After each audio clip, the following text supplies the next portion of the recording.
I wanted to tell you, I told my daughter yesterday, I said, I want to have a 3 hour Marvel movie. You ready? Hmm. Okay. Ready? Mm-hmm. Everybody comes back. One last Hmm. everybody. Is that everyone? Like you wanted more? I don't care if you're dead. They have to come back. Who knows? They can figure out how they can come back. Thanos comes back and he's got a group of terrible people behind him. All the bad guys come back, all the good guys come back, and it's one last Marvel battle.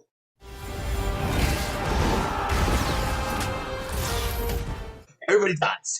Nobody lives. All the good guys are dead. All the bad guys are dead, and the only person that comes back is what's his name? He just died. Iron Man. The old guy. The old guy who used to do a cameo all the time. Oh, Stan Lee. Yes, he's the only one. The earth is all broken up, and he's the only one sitting there going, "Hello, hello."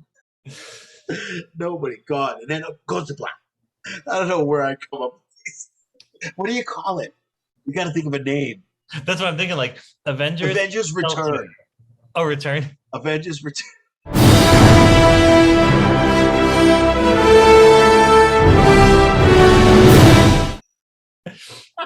Avengers 2.0.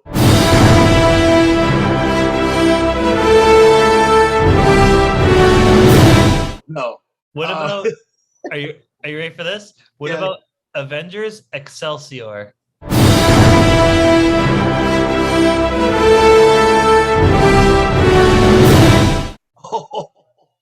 That's a good one. How about the return of everybody?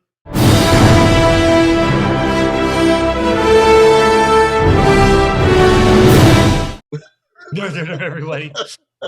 Everyone returns. Everybody. Everyone returns, and Yeah. there's a secret ending. Nobody can ever see the ending until you go see the book. They don't put anything out there. Nobody knows what the ending is.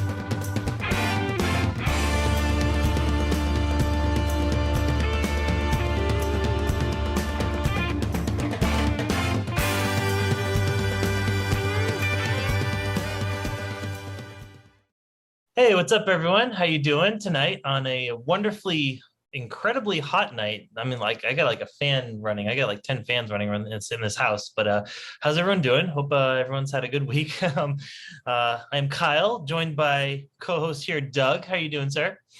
Doing great tonight. I am so excited for this episode, man. I'm a little warm because I turned off the air conditioning that I have on in the room. I might turn it back on. So if you see me disappear for a few seconds, I am melting in the chair as we speak. So I may turn it back on. I just didn't want to have that background noise, but we'll just have to see how melty I get. I feel like the Wicked Witch of the West right now, without the water. I hear you. I can relate. But doing great. Besides the yeah, it's been going well. So Yeah, exactly. And yeah, before I get into the show, I will throw it over to Doug for the quick sponsors there that we wanted to mention. So Yeah, absolutely. We got two sponsors, as we do every week on Marvel at the Movies. Every time we make Marvel at the Movies, we have a sponsor. The first sponsor is Simon Organizing. If you have a room, a apartment, a room, a closet, we won't say any names, but Robbie typically has something that's out there. that he's had a Simon organization come in and be able to help with the organizing of his everything, pens, pencils, socks, whatever, and they'll teach you how to do more. So that's really where Simon organizing comes in. It's really wonderful. Just remember, Simon organizing, creating a stress-free home. And our second is, I have the book right here.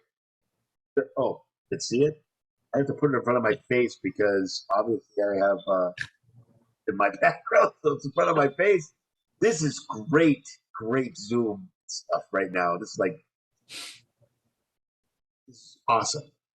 Okay, so this is Wes Woodson, and it's called "I Have Anxiety, So What." It's a great book.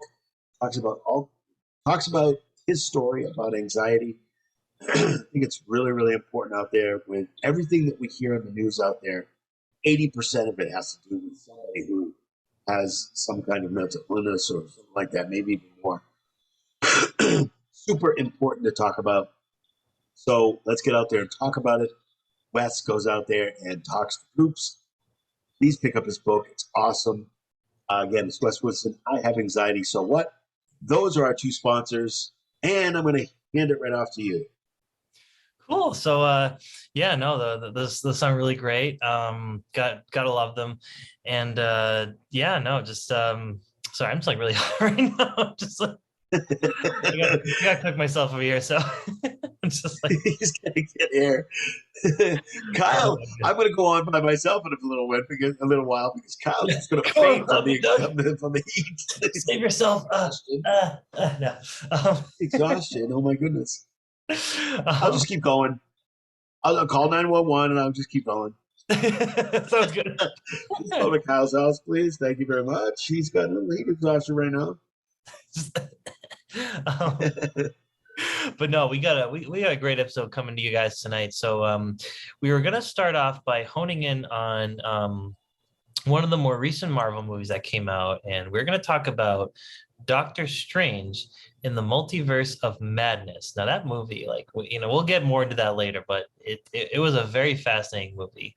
And also after that, we're thinking of maybe kind of going into what really makes a horror movie memorable, and just like we got some good stuff to cover tonight. So I'm really excited to get into it. So I figured, let's just start with Doctor Strange in the Doctor Strange mom, aka Multiverse of Madness. Mom. That's good. So not sure if we can call it that, but that's okay. But yeah, so what'd you think of it, Doug? How'd you like it? I thought it was fantastic. Just watched it just recently within the last few days. I thought that it was probably, in my estimation, just my opinion, I thought it was one of the top, I would say three or four or five. I would say top five. I would say top five of what I've seen out there. I thought it was very different, the way they projected things. And I know that when they do these side movies, I like to call them side movies, because they're typically side movies. Sometimes what it does is it tells you about what the character is all about. They go back, and there was Wanda, and there was a few others. So it's one of those things where you get to know that character a little bit more. The way they did it, the genre was different, and I think it was definitely more a totally different kind of movie than the other movies. Totally. And yeah, very much. I mean, I thought it was more on the horror side because of different things that were happening, and we'll talk about that in a few minutes. But I loved it. I thought it was great. Well, Doctor Strange is one of my top three. One of my top three Marvel characters. So when I heard that he had a movie out, I was like, so I was very excited to see it, and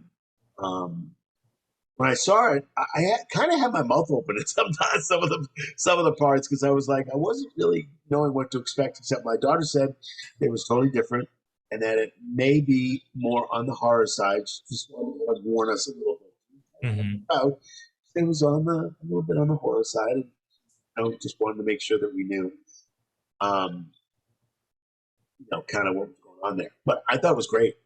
What did you think of it?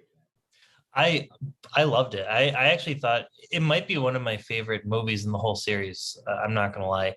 Maybe it's because I generally gravitate towards horror movies. Like I just like that they went for it this time. After seeing the first Doctor Strange, I enjoyed it, but it felt more of like more of a typical Marvel movie. Whereas this one, it was directed by Sam Raimi, who's done countless incredible movies, and you guys know him from the original Spider-Man trilogy with Tobey Maguire, and he nailed it with that. So he was already an established superhero movie director, but he's also done a lot of horror movies in the past, including the Evil Dead franchise. And I thought he really put a lot of that kind of style into this movie.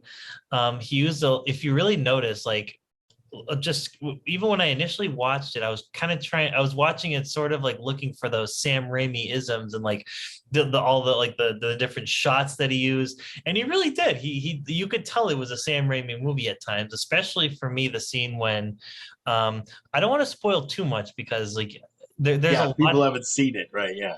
Yeah, for those of you who hadn't seen it, there's a lot going on in that movie, and a lot of really good twists, I think. And there's this particular scene where a character gets trapped in this kind of like mirror sort of thing. They trap this character in the mirror dimension, as that was previously established in the first Doctor Strange movie.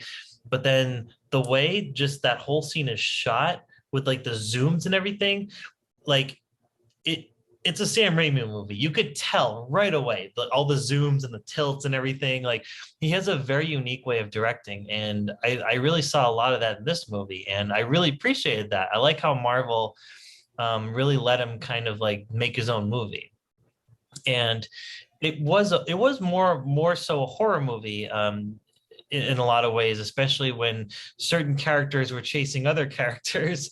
There were those very tense scenes that it was a big buildup of like just you didn't know what was going to happen. Like and I kind of like that. I liked how they kind of went to a little more unexpected territory there.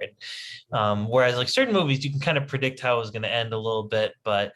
And obviously, with a character like Doctor Strange, who's so powerful, I mean, I don't think anyone thought like he was going to get killed off or anything, but just the way the story went, though, I thought that it was just really it was good. It was very different. It was just very and yeah, I loved it. I thought it was a fantastic movie.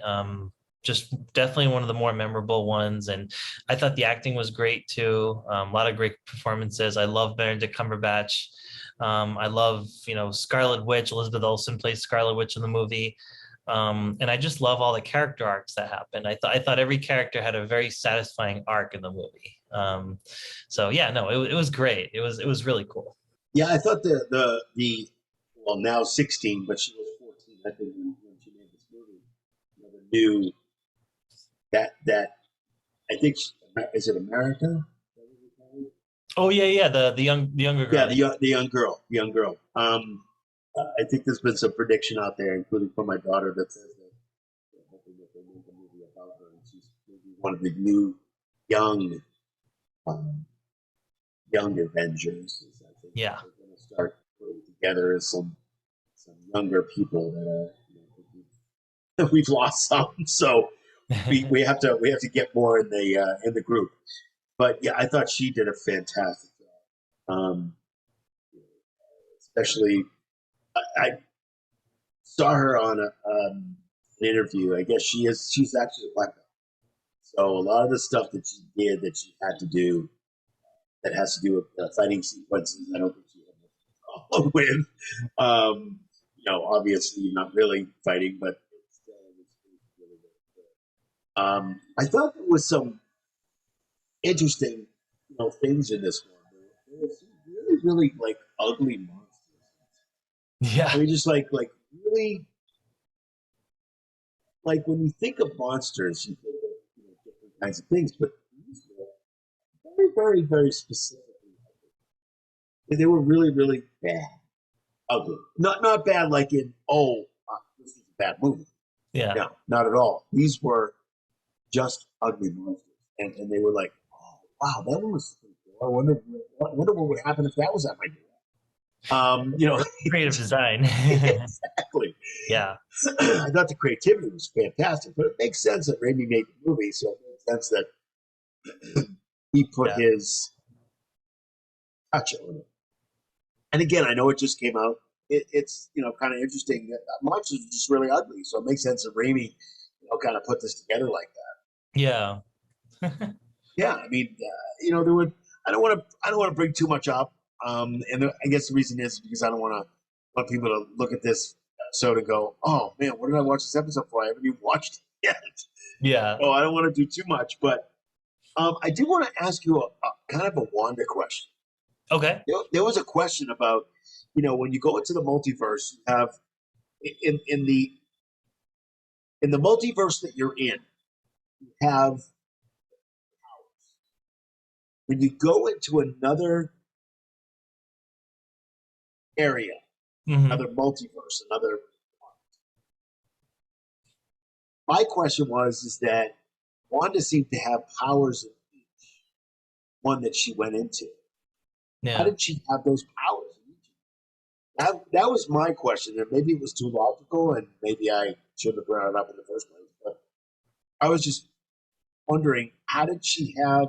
When she, in other words, she was with her kids, but she wasn't in that kind of Black Widow kind of outfit or whatever. Yeah. When Yeah. The she one was from with her Wonder. kids, I have a feeling that she had powers, but with her kids because she was in that universe. But how did she, when she got out of that universe, it was just really confusing to me. I just didn't understand it. Maybe you don't know the answer to the question. That's okay. I thought about it. I was like, and I wrote it down. I was like, I gotta ask Kyle.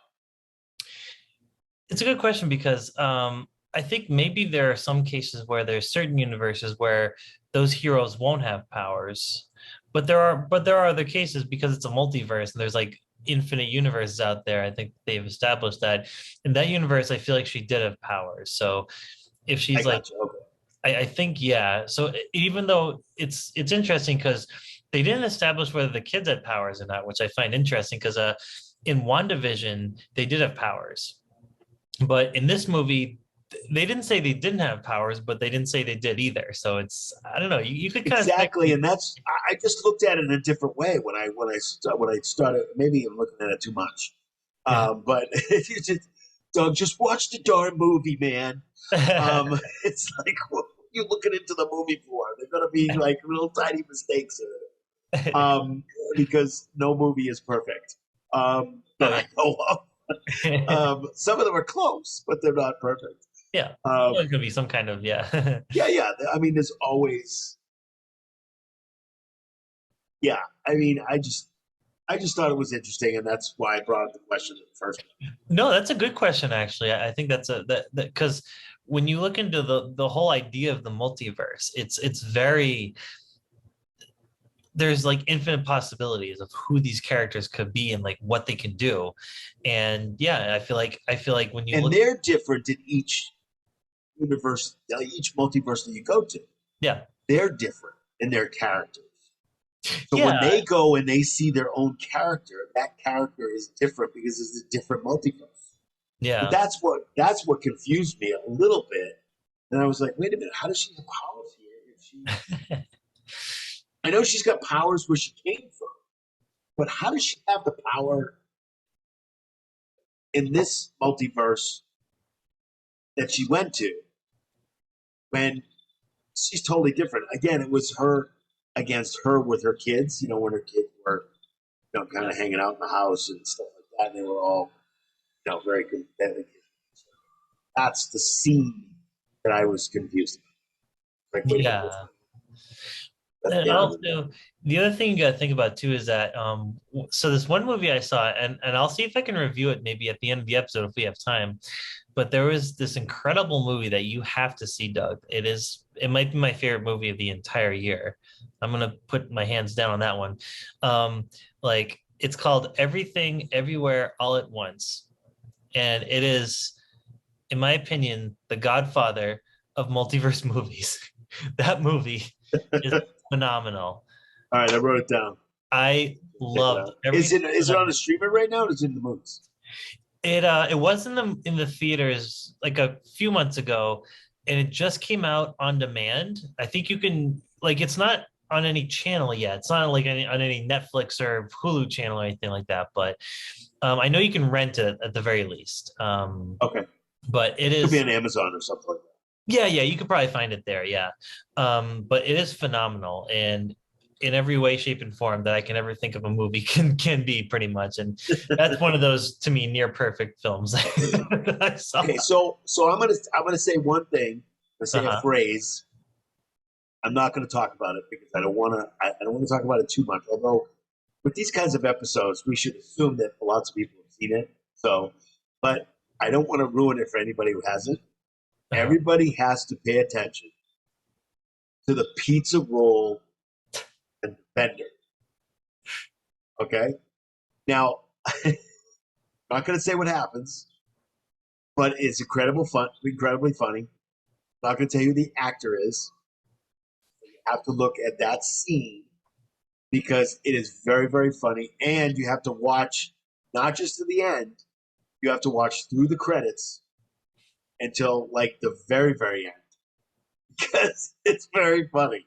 They Yeah. kind of continue. It's a little very See, funny. maybe he's really good at the He is. continuing But I loved him on Burn Notice. He was awesome on Burn Notice. Oh yeah, Yeah, so I'm not gonna mention the actor's name because there are a lot of actors on Burn Notice. yeah. Two major ones, but I'm not gonna say which one it is.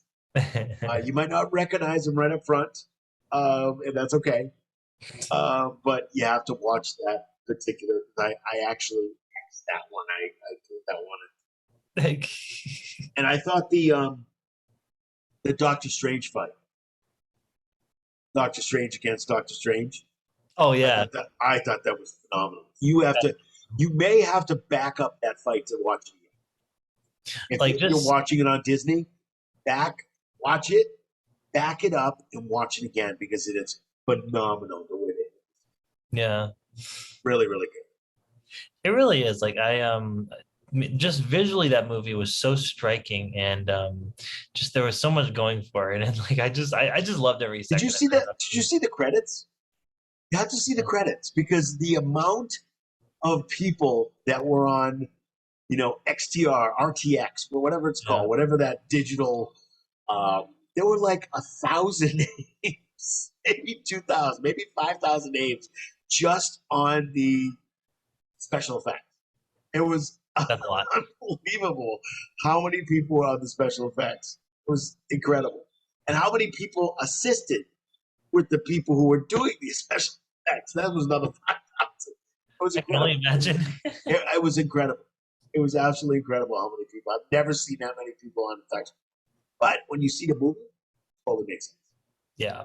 Special No. effects wise, A plus. A plus plus. It was phenomenal. Really, really cool. It's very different. So please be prepared. It's different. It's different. It's not Yeah. your let's fight good against evil necessarily. We see some friendly faces at first, at the beginning, and then not so friendly faces later on. So that's kind of how I put it. Yeah, and what I liked about it is the trailers never revealed what exactly was going on, and I really appreciated that because it made that surprise so much better. Like it made all the twists and turns of that movie just that Right. much just impactful. And yeah, no, totally, it's Yeah. a great movie. So I wanted to talk about really briefly, and I know I'm going to mention some things here, and if people haven't seen the movie, I apologize. But I really wanted to mention some things because it's something that I think people should kind of look at when they watch the movie. and I don't know whether they got this from. I think that this particular director, um, first of all, fabulous, and he's got a great lineage of horror and great lineage of really terrific movies. I think that he took. I think he took some things from other very, very, very popular, very, very good movies in the horror genre. I know we're going to talk about horror stuff a little bit later, but wanted to bring up a few things that I saw that I was like, wait a minute, he took that from this movie. Yeah. Okay, so the first one is remember the chase scene, Wanda chasing down the little girl, 14, 15, 16, and Doctor Strange. Mm-hmm. How was Wanda chasing them? Was she just straight running? What was she doing? She was spoiler alert, by the way, guys. It is. I said it up front. I said if you haven't seen it, Yeah. you're going to see this. So it is what it is. I'm not telling anything that's plot. I'm just saying how she was chasing. She was kind of like phasing, sort of, right? She was like disappearing and appearing. A little bit, yeah. But was she running? No. Oh no, she was doing that kind of almost like a zombie walk in a way, right? She was limping, Yeah. right? Yeah. She was limping. Okay, so think about The Shining. Oh. Think about, he's got the axe in his hand. Sorry for those people who haven't seen it, but I'm going to say it again. Got the axe in his hand. Yeah. He already hurt himself. I'm not going to say how he did. And he's got a limp. And he's limping to try to in the maze. He's limping. Remember? Yep. And he's trying to chase after. Yeah. That's correct. He's chasing the little boy. Oh yeah. Okay. Yeah. So that's the first thing I thought of, and I don't know whether he took that from this movie, but it's interesting to watch the scene in The Shining and say, wait a minute, is this connected? Yeah. Maybe, maybe not. The other one is you can read my writing. Very good. What was the scene? When the little girl was strapped down with Wanda, in the scene with Wanda. She was strapped down, right? Mm-hmm. Did she start doing something when she was strapped down? Wasn't she like, oh, she was like levitating? Uh-huh. Does that remind you of any movie? Oh yeah, of course, The Exorcist. There it is. Okay, Yeah. see? That's what I'm talking about. Yeah. Another fantastic movie that had a possession of a girl. Wasn't it? She could have been the same age as a little bit younger, but still, possession of a girl. And the girl, as she was possessed, she starts levitating, and that's what this girl was doing. That's what America was doing. Mm-hmm. That's two. The third one is when you get to the zombies. Oh yeah, that was okay. Now that's one of my as far as I'm concerned. When you're talking about zombies, you're talking about every single zombie movie that's out there. So you could talk about him getting stuff from Walking Dead. You could talk about getting stuff from all over the place. Yep. The other part was the last one is that there were these. I guess you could say they were circling and flying around. These skeletons. Mm-hmm. Yeah, and then they were kind of all of a sudden disappearing. Does that remind you of some very, very famous trilogy series movie? They were circling around and disappearing. I'm thinking like Evil Dead at that point. Yeah, that's one. And then there's another one that I thought about instantly when I thought about skeletons. Dun, dun, dun, dun, dun, dun, dun, Oh yeah, yeah. dun, dun, dun, dun, I was thinking more dun. horror movies, but you're right. Like, even though this wasn't technically a horror movie, you're right. What was it? The first Indiana Jones. Yeah, the Raiders. Yes, yes, Yes, at the very yes. end, they're like phases are melting off and everything's like just kind of swirling around. Yeah, Correct.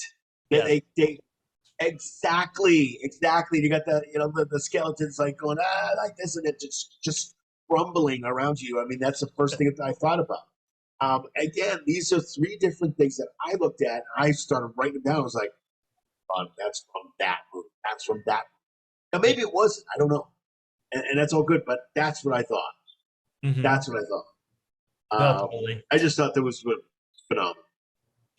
Yeah, and actually, I think this is a really great segue into we're talking about all these like great moments in like in all those movies, and I was just gonna kind of go into we were gonna say we're gonna ask the question like why people really like going to see horror movies, and we kind of wanted to break down some of our favorite aspects of horror movies, and even just talk about some of our favorite movies in general that we love in that genre. I was telling Doug earlier, I have a huge, probably like 300 plus list of horror movies that I would love to discuss, and just but we don't quite have that exact time frame to fit all those. We don't have time to do that. No, we'll have to make a second episode. Yeah. Episode number 2, horror movies number 2. Yeah, well, we'll make a sequel. We'll turn Yeah, this into sequel. like a Freddy and Jason type of situation. Sure. We'll just never-ending sequels of like It's Kyle versus Doug. Kyle versus Doug, right? Doug versus Kyle. The sequel. Kyle versus Doug, the sequel. We'll call it KVD. The sequel, right? Yes, that's a good idea. Yeah. Yeah, so I was just kind of throw to you if you want, like just to kind of what are some of your favorite just things about horror movies, and what really do you love, what do you love watching them for, and what connects to you about them, so Yeah, absolutely. Actually, I think the first actual horror, I'm not really sure if it was a horror movie, but it was actually something that happened a long time ago, even before I was born. A lot of horror was on radio. oh, okay. You couldn't see what was going on, except what was in your mind. And that's what made horror movies on radio. And anybody that wants to go see it, you can get it on Spotify, you can get it anywhere. And maybe it wasn't horror, some of it was mystery, but there are some horror ones that are out there. I grew up in the CBS Radio Mystery Theater, and it was fantastic. It was on after on WBZ after, and it was in the 70s after, I would go to bed after the news, and it would go on, and it was creepy. It started out creepy. I have those, and you can get them on old time radio. There's an app that you can get too. But really, all these movie things actually started on radio. Comedy, history, horror, all started on radio. One of the biggest horror things that happened a long time ago on radio, and when I saw they made it into a movie in the 70s, or it was even before that, might have been 1938, was in 1938. There was a radio broadcast. It was H.G. Wells. It was War of the Worlds. I know they just remade that. They recently remade that movie. Mm-hmm. I can't seem to get myself to watch the movie. I don't know why. That's fair. So, maybe I will watch it. But 1938, they had a radio broadcast. In the radio broadcast, they was H.G. Wells. And the radio broadcast was there were aliens that were landing in the Midwest. And it was just in this little section of the Midwest. It wasn't Northeast. Northeast didn't hear it because radio 1938 didn't have 100,000 watt stations. So it was these pods that came down, they opened up, and then there was these aliens. They made all these sounds and noises. Go into YouTube and YouTube it. It's fantastic how they made it. I think they have a kind of a documentary about how they made it. the sounds of the pods opening, they actually took a jar and they opened up the jar inside it. They opened it up really slowly and it went. It was all just phenomenal how they. And again, this is 1938, so they had to make do. There wasn't any special effects back then, so they had to make do. So War of the Worlds was really my first, not just listening. I was not born in 1938, so let's not even go there. But they do have the radio podcast that's actually out there, and I have listened to it. I listened to it on the radio. And then, of course, they have the movie that came out. The movie was, oh, goodness, scary movie, man. It was scary. That was a good one. I did actually really enjoy that one too. Yeah, it totally was agree. scary. So if you saw the original I think is even scarier because it was done in a way where there weren't a lot of scary movies out there. You heard some stuff on radio. All the stuff you heard was on radio. The best, and I'm going to tell you right up front, the best horror movies, the best movies in general, but the best horror movies to me are the ones that, number one, paint an incredibly graphic picture in my head. Secondly, it's got to be a thinker. It's got to be a thinker. I need to think about what's going to happen next. And then if I'm right, I'm right. If I'm wrong, I need to think about it. Now, so kind of like with a mystery vibe almost. a little bit of mystery, a little bit what's going to happen, but it needs to be logical. Now, I'll give you a versus kind of situation. Talking The Shining versus Friday the 13th. Friday the 13th, part 64,575. It's pretty predictable every movie. I've talked about this before on our show. Kids go up to a camp, 16 kids go up, one left. Every single movie has the same exact thing. Jason coming out of the water and killing all these kids. Because they're having sex, they're doing drugs, they're doing alcohol, and he just doesn't like it. Oh no! Can't be teenagers. What? Can't have this. Yes. Jason's mentality every movie. Those darn kids, get off my grass. That's kind of what it is. Versus The Shining, where this movie is scary, but it's a thinker. It's like, wait a minute, hold on, what? Huh? Totally different. Totally different. And then the end, you're like, WTF? You're like, wait, what? What? There's a twist at the end. And I'm like, what? It is graphic at times. I actually think that Doctor Strange is probably more graphic than The Shining, because The Shining is not nonstop, zombie and craziness every 5 seconds. There's a story that goes along with it. So you have to do that build up to that story and the craziness. But there's a build up in my mind. Logic, smart, graphic. Not graphic as in I need to see somebody bludgeoning somebody. I just need to see nice, good, solid graphics. Like in Doctor Strange, graphics were incredible. It's amazing what they can do. And I guarantee you 1,000% of that was done. Oh yeah. And it was just amazing how they could do it. Those are the things for me. So if you look at, Stephen King is probably my favorite horror. Is absolutely, obviously the movies are different than the books. Movies, you have to paint a little bit more of a picture. You have to get people excited about it. Some of the books are a little long-winded. They're great, but they're a little long-winded and they have different kinds of aspects. So what it comes down to is trying to really find a mix of that. Is the reason I like I thought Cujo was really graphic, and I didn't really like Cujo. But Christine was pretty cool. Carrie was pretty cool. Christine's about an old car that kills people. Stephen King puts reality, real things, a pen. There we go. A pen, a phone, you name it.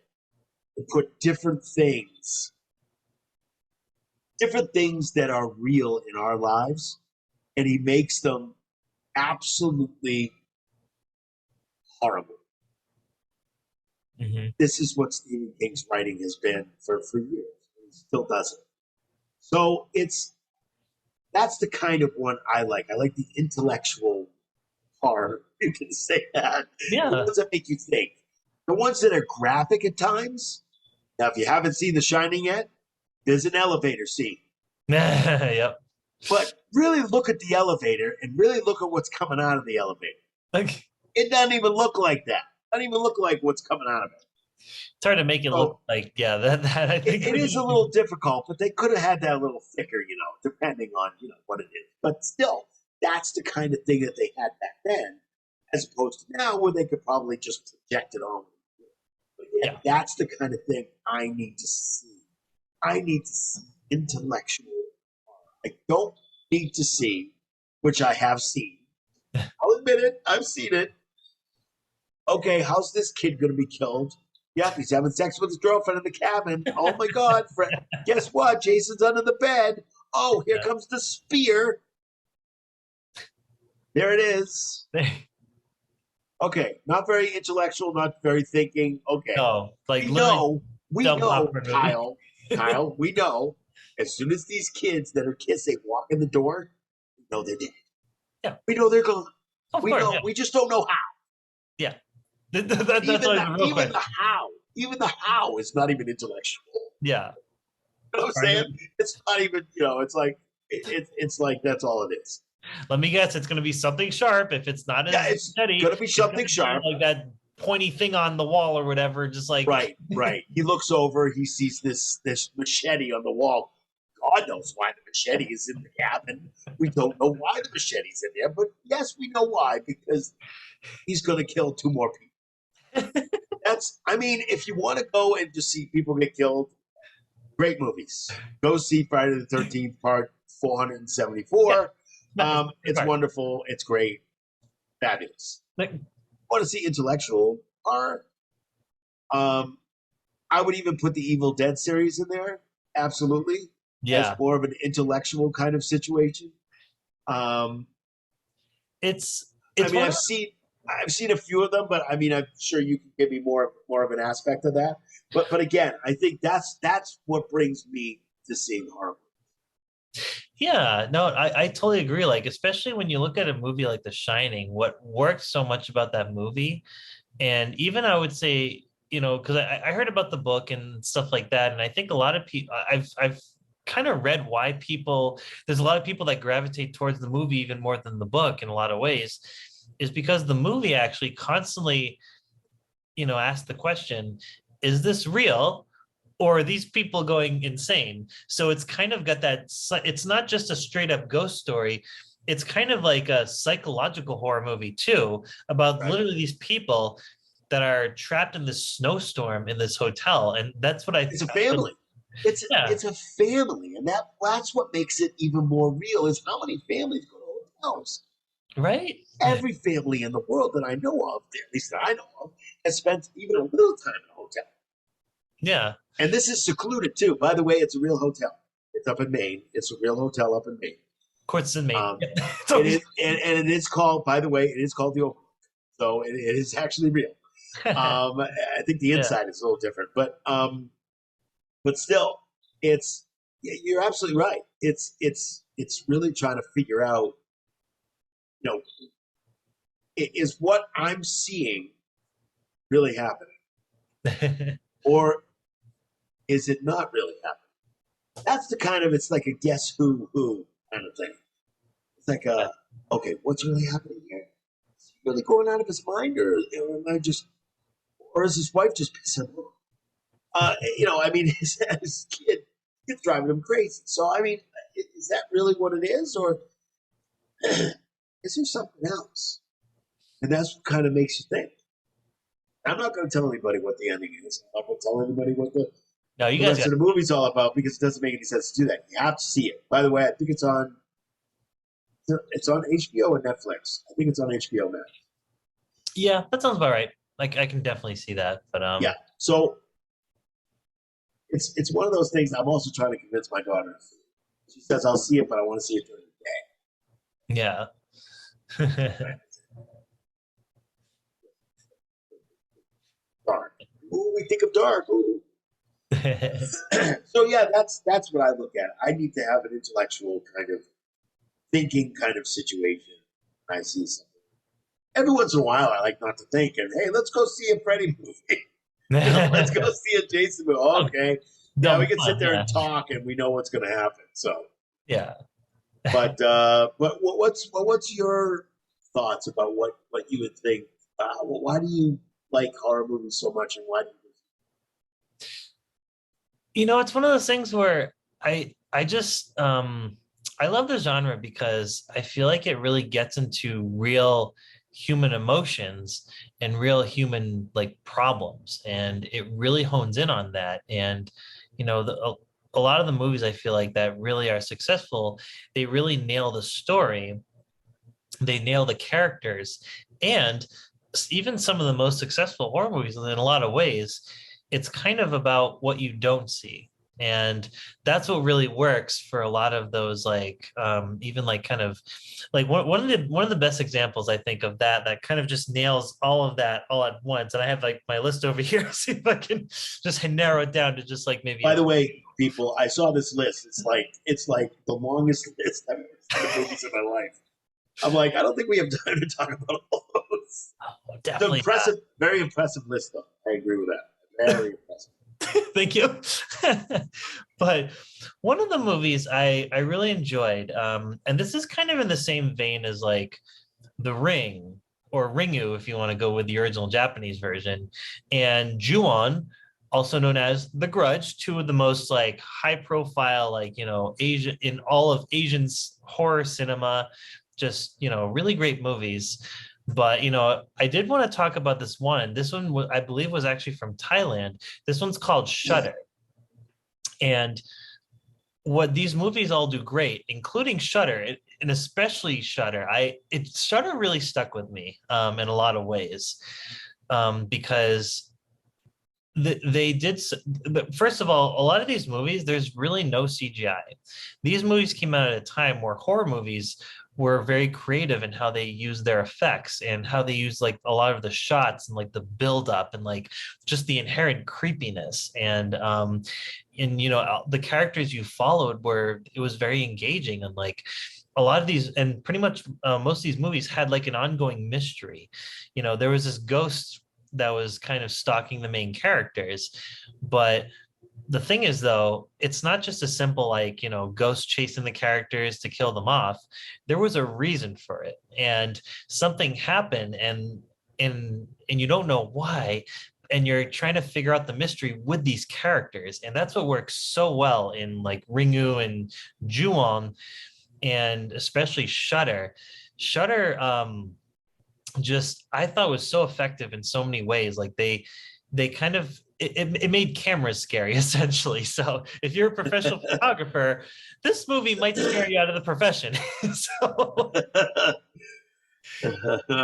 Great. The Killer DJ. No, I just, yeah, and it's just exactly right here. Right? see, got that. Just got that.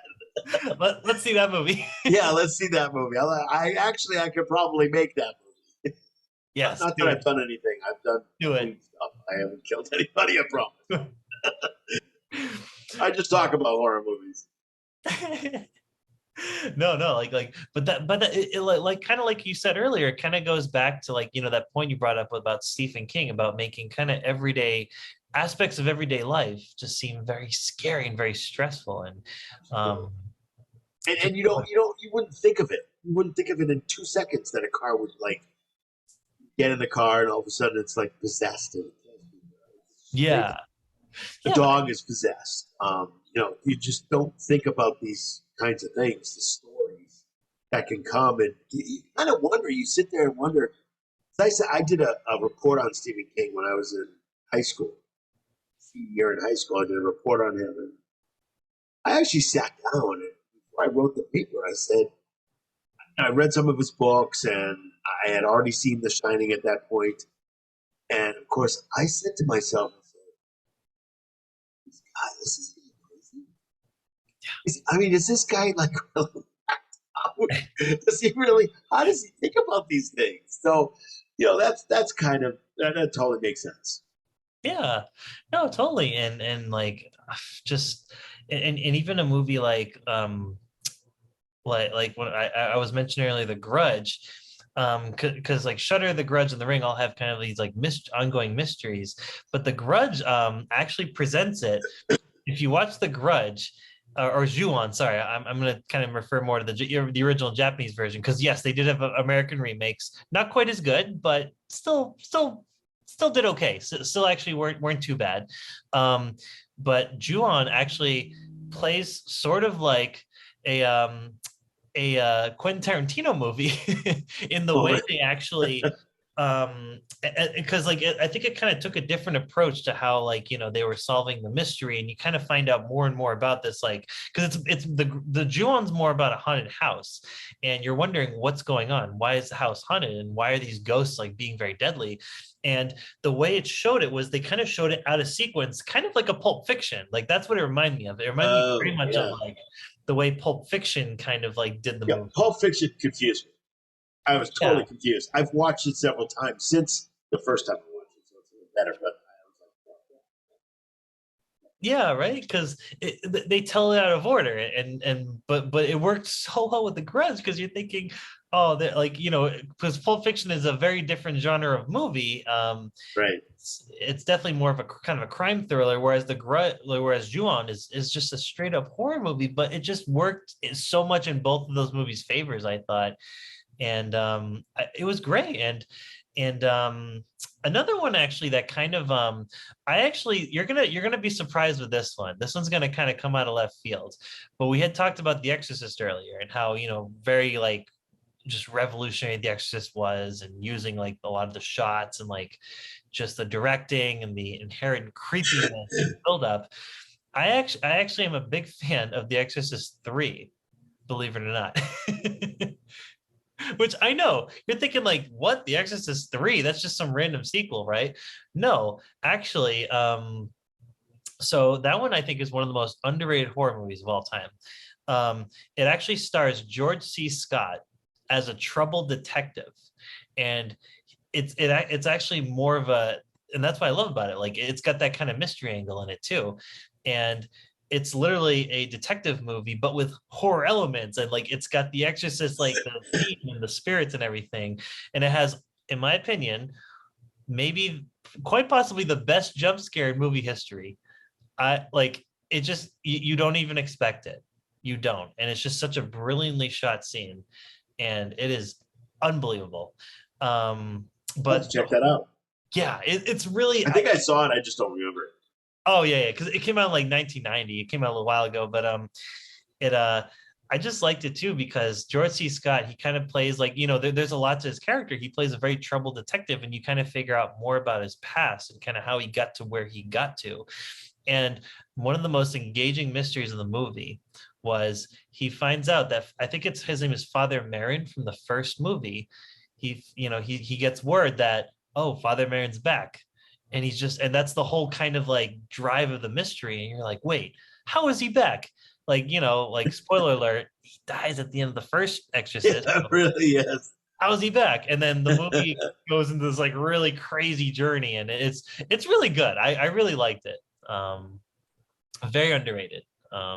Just another Very one with a cool. very solid story. Oh, that's cool. Very cool. Yeah, no, it's good. It's good. Yeah, and there's a lot of movies and you know what? I think I'll start with one last movie. There are literally so many movies I could talk about. Got a But big list, folks. yeah, it's crazy. It's I can't even. I had a shorter list, but he's got a big list. Oh man. Oh, the it's funny because it just popped in my head. Like this is the perfect movie, I think, to also kind of end this whole or to end this whole like theme of the episode on. And it's called The Black Phone. And so first of all, we've been talking a lot about Stephen King. Fun fact about this movie, it was actually written by his son, Joe Hill. So Oh, yes, I hear he's writing books. I yep. can just imagine. And it's a really great movie. It is a very Stephen King-ish movie. And it was also directed by none other than Scott Derrickson, who directed the first Doctor Strange, among other horror movies. Really? Wow, Yeah, that's an interesting connection. right? So I figured, we were doing horror movies, Doctor Strange, that was the kind of the theme of the episode. So I figured this one would be a perfect movie to talk about really quick.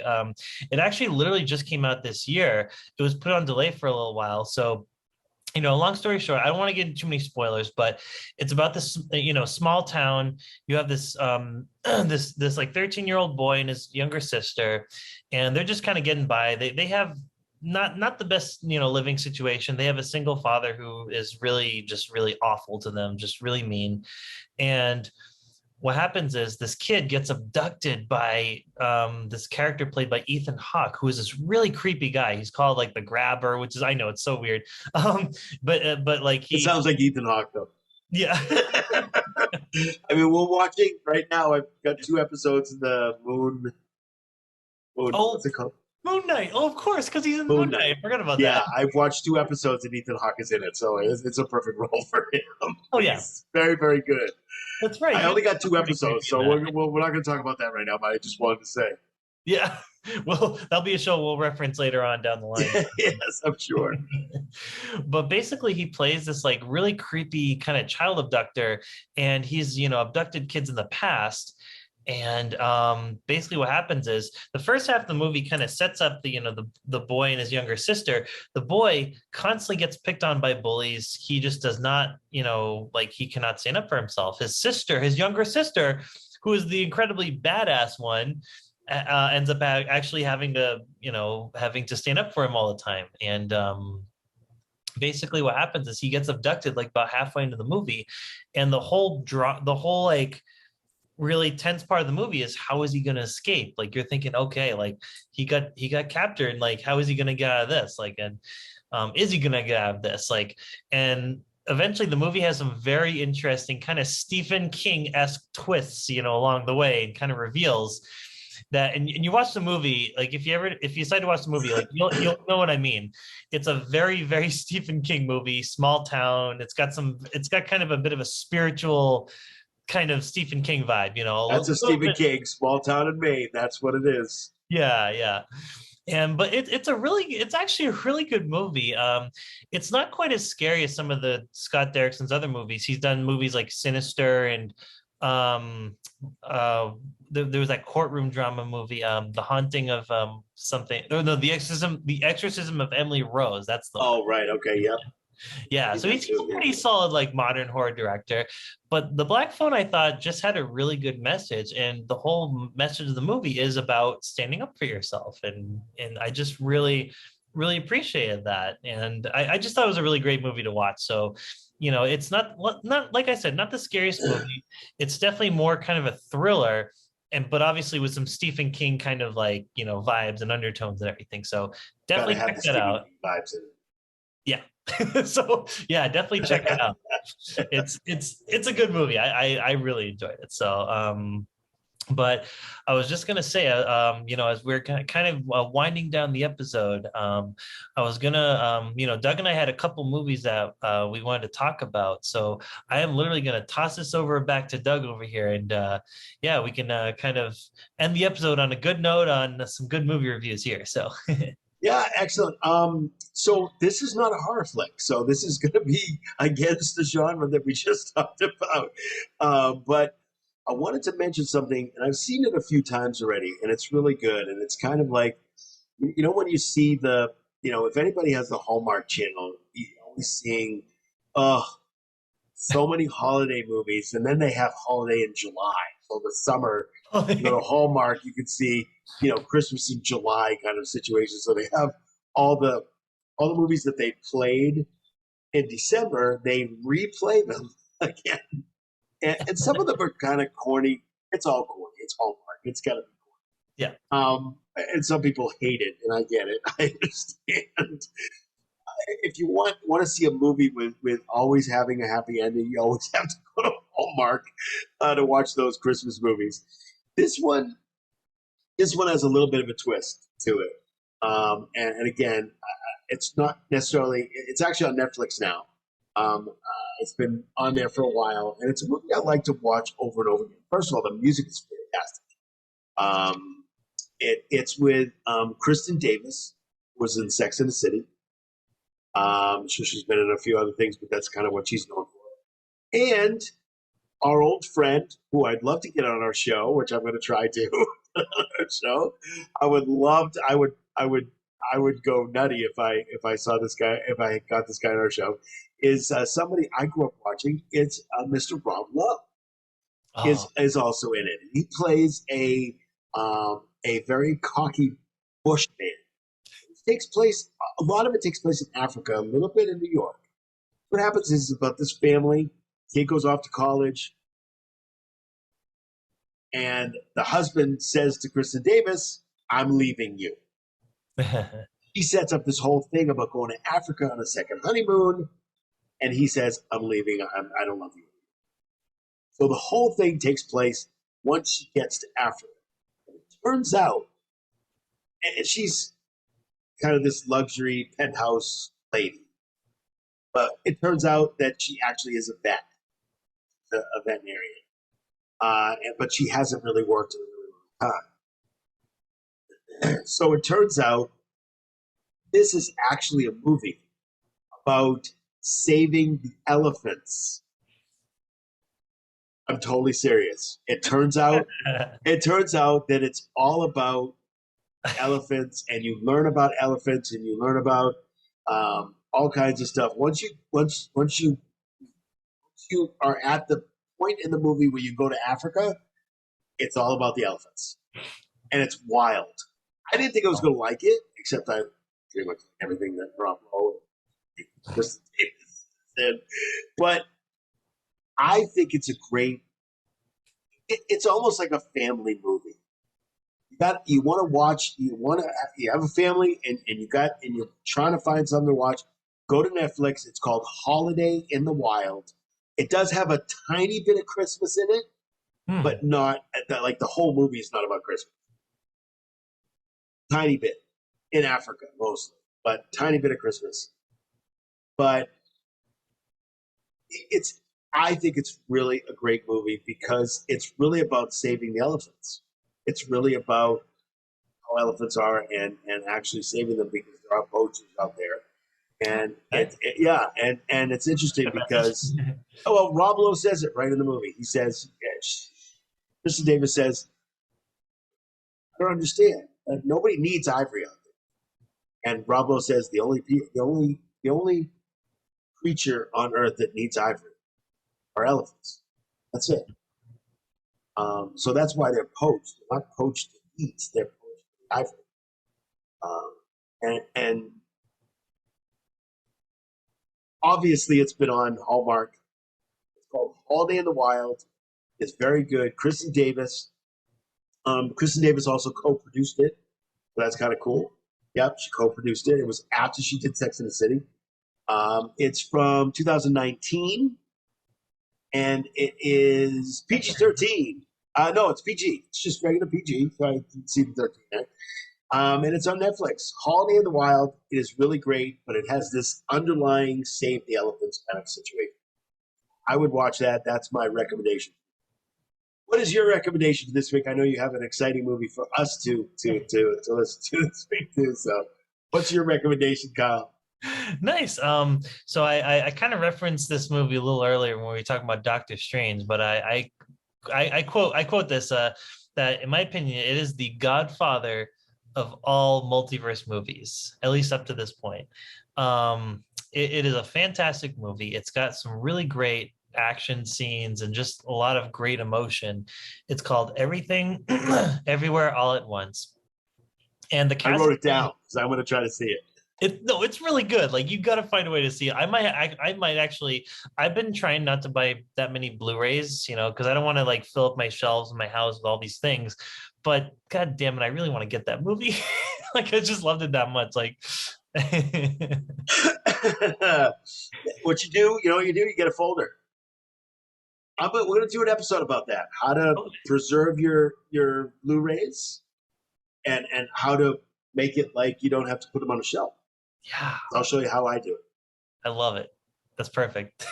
We're doing it. Space saver. Comes from Simon Organizing. What can I tell you? Man, okay, I'm gonna tell you guys at this Well, I point. want to hear about this movie because I am very excited to see this. So it's a movie, and I promise I won't get into too many spoilers because there's a lot of surprises and just a lot of great like just story beats and twists going on. But so it's basically about this mother who's played by Michelle Yeoh, and she was in, she's an actress that's been around for a really long time. She's been in she's done movies like Crouching Tiger, Hidden Dragon. She was in she was one of the Bond girls actually in the Pierce Brosnan movie Tomorrow Never Dies. She was Lin. Yep, she gave Pierce Brosnan the Walther P2K gun, towards the end and everything. It was pretty cool. And she was also a badass in her own right. I remember that. Just very good. I like her. Yeah, right. Because when you saw her in a lot of those movies too, like she really owned all the fight scenes she was in, right? Like she's a really great like martial artist. And this movie, I think, might be her best role that I've ever seen her in. Like hands down. It is such an emotionally charged role where she plays this mother. And so her husband, believe it or not, is actually played by so he's played by the actor who plays Short Round in the Goon or in Indiana Jones Temple of Doom, and he was the kid in the Goonies as well. It's the same actor. Yeah, okay, yeah. Like years later, obviously. I know who you're talking about. Yeah, he's probably like in his 50s at this point now, but it is like, him and Michelle Yeoh, they really give so much presence in this movie, and just the way they use them is unbelievable. So they play this family, and they're kind of like this family basically that's at odds with each other, and they're dealing with a lot of these very real family issues. They own a laundromat. They're trying to keep the laundromat going, and their daughter is they found that she's trying to tell her mother that she is that she has a girlfriend, and she's worried that her mother is not going to accept that, and it's got a lot of very real things going on. But then the big twist is, I said multiverse movie, and you're thinking, wait, this does not sound like a multiverse movie. This sounds more like a family drama. But, yeah. Like it just, things take a turn for the crazy, and she finds out that her husband, a different version of her husband, contacts her and tells her that the multiverse is in trouble. So it's a plot that just goes really off the rails. And I'm going to stop it right there. That's all I'm going to say about the movie, because you have to see it from there on out. Like I'm trying to get I'm trying to go as far as the trailer, revealed, but it's such a fantastic movie. It has so much spectacle, and the effects and just the story ideas are really great. And it just really goes all over the place, but like in a good way. It literally does explore all these different kind of multiverses, and the way they set up the whole idea of the multiverse. And this is kind of sort of answering your question that you asked a while ago, like how did Wanda in this universe, does she have powers? Does she not have powers? So the way they kind of like, introduce the multiverse is kind of like, this is like, all these different universes are basically versions of you that had, based on what has happened to you and what choices you made or didn't make. And that's what kind of like branches off. That's kind of how they establish that. That's what branches off into all these different crazy like universes, and that's just the beginning of it too, because then they explore it even. But yeah, but it's a really great movie. Has some of the best fight scenes I have seen since probably the original Matrix. Just unbelievable. It just came out this spring, right? Yes. Yeah, Oh, it literally came out like a few months ago, I believe. cool. And it's a movie that you need to see. It's just really, especially with the multiverse craze right now. I feel like multiverse movies are the new zombie movies, where there's going to be probably one release, like at least maybe like 5 released every year. But if you're going to see one of those movies, make it this one. It's just incredible. I just loved all the scenes from this movie. It was just very genius, very well made, and yeah, just go see it. Just find any way you can watch it. It's spectacular. So That's very, very cool. Yeah, I actually have it up here on the on IMDb, and there's a trailer here, and it looks wild. yeah, Have to go and see this. I am definitely going to try to see this in some and way, way, fashion. I think it might be still in the theaters. I'm not sure. it might be depending on where you go. Yeah. Yeah, I don't know if it's on. You said you didn't know whether it was on any of the streaming. Yeah, and one last point I will make too about the movie is that what I think the true brilliance of this movie is that despite all the craziness that happens in the movie and all the directions it takes, at its core, it's a family drama, but just with a very unique twist to it. So Unique, that's right? yeah. So if you It's kind of unique, all right. yeah. So if you kind of watch that movie with that in mind, like just you really kind of got the family drama. That's the core of the movie. That's the core story, the core subject of the movie. If you can watch it with that lens, you're gonna have a blast. It's so great. And even with all the other stuff going on, it might get a little confusing at times, but trust me, you guys will have a great time watching it. Like I did. Like I couldn't recommend this movie enough. So Yeah, um I guess I did find it on Prime Video. It is on Prime Video. It is. I believe you have to rent it on Prime Video right now until it comes onto one of the streamers. So right yeah, now, I didn't look at it on the other streamers yet, but right now it is on Prime Video, and you have to rent or buy it. yes. Yeah. So And that's what I found so far, just to well, give people a little edge trying to find it. yeah. Yeah, because it's one of those things where you might have to just kind of look at the Roku channel, search the movie, and maybe eventually we'll keep you guys up to date if we find on Netflix or any of those other channels. Oh yeah. We'll definitely keep you updated on that because I have we have actually Google. We have Google Chromecast. So now we gave up our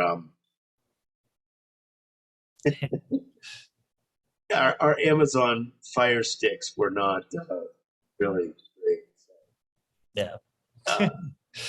I looked up we got the Chromecast instead because I have a TV that's a little older. So it doesn't have it on it yet, but yeah, definitely see this. This looks awesome, and I'm definitely going to try to see it somewhere.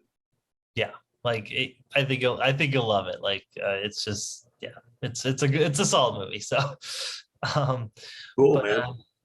yeah, no, I was just gonna say, I think as we start to wrap up, I just want to thank everyone, watching Marvel at the Movies. Thank you guys for tuning in.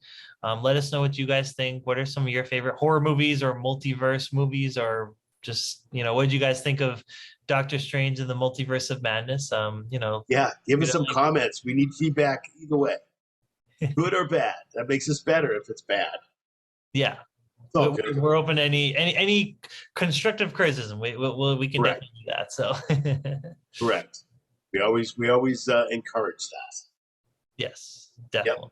Certainly do. And we're just remember we're on YouTube. Remember to hit the subscribe and hit the bell if you want future episodes and coming to you right away. So subscribe and hit the bell. I know we're on YouTube, and that's pretty much what we could be on Facebook too, I guess, because I typically throw something on there, but we're typically just on YouTube right now. Yeah. But we have other things that are on other places. Just remember also to watch on YouTube. Also watch On the Couch Talking Sports with Kyle and Robbie, And the Sports Blitz. and the Sports Blitz. We have a Robbie. special. First time I'm saying this. You got to watch to the end. First time I'm saying this. We have a special guest this coming week. Already going to put it on tonight on Facebook and on Twitter. special guest from another podcast, another sports podcast, that's going to join us on Thursday. So we're very excited and looking forward to that episode. So we have Cool. that, and yeah. So especially watch the last On the Couch. It was really, really good. It was good. Oh, You gotta see the last On the Couch episode. It's really good. So yeah. Cool. Well, thank you guys again for tuning in, and we will, this is Doug. I'm Kyle. Hope you guys have a really great rest of the week, and we will catch you guys next time on Marvel at the Movies. All right. Sounds good, man. Take care, people. See you guys.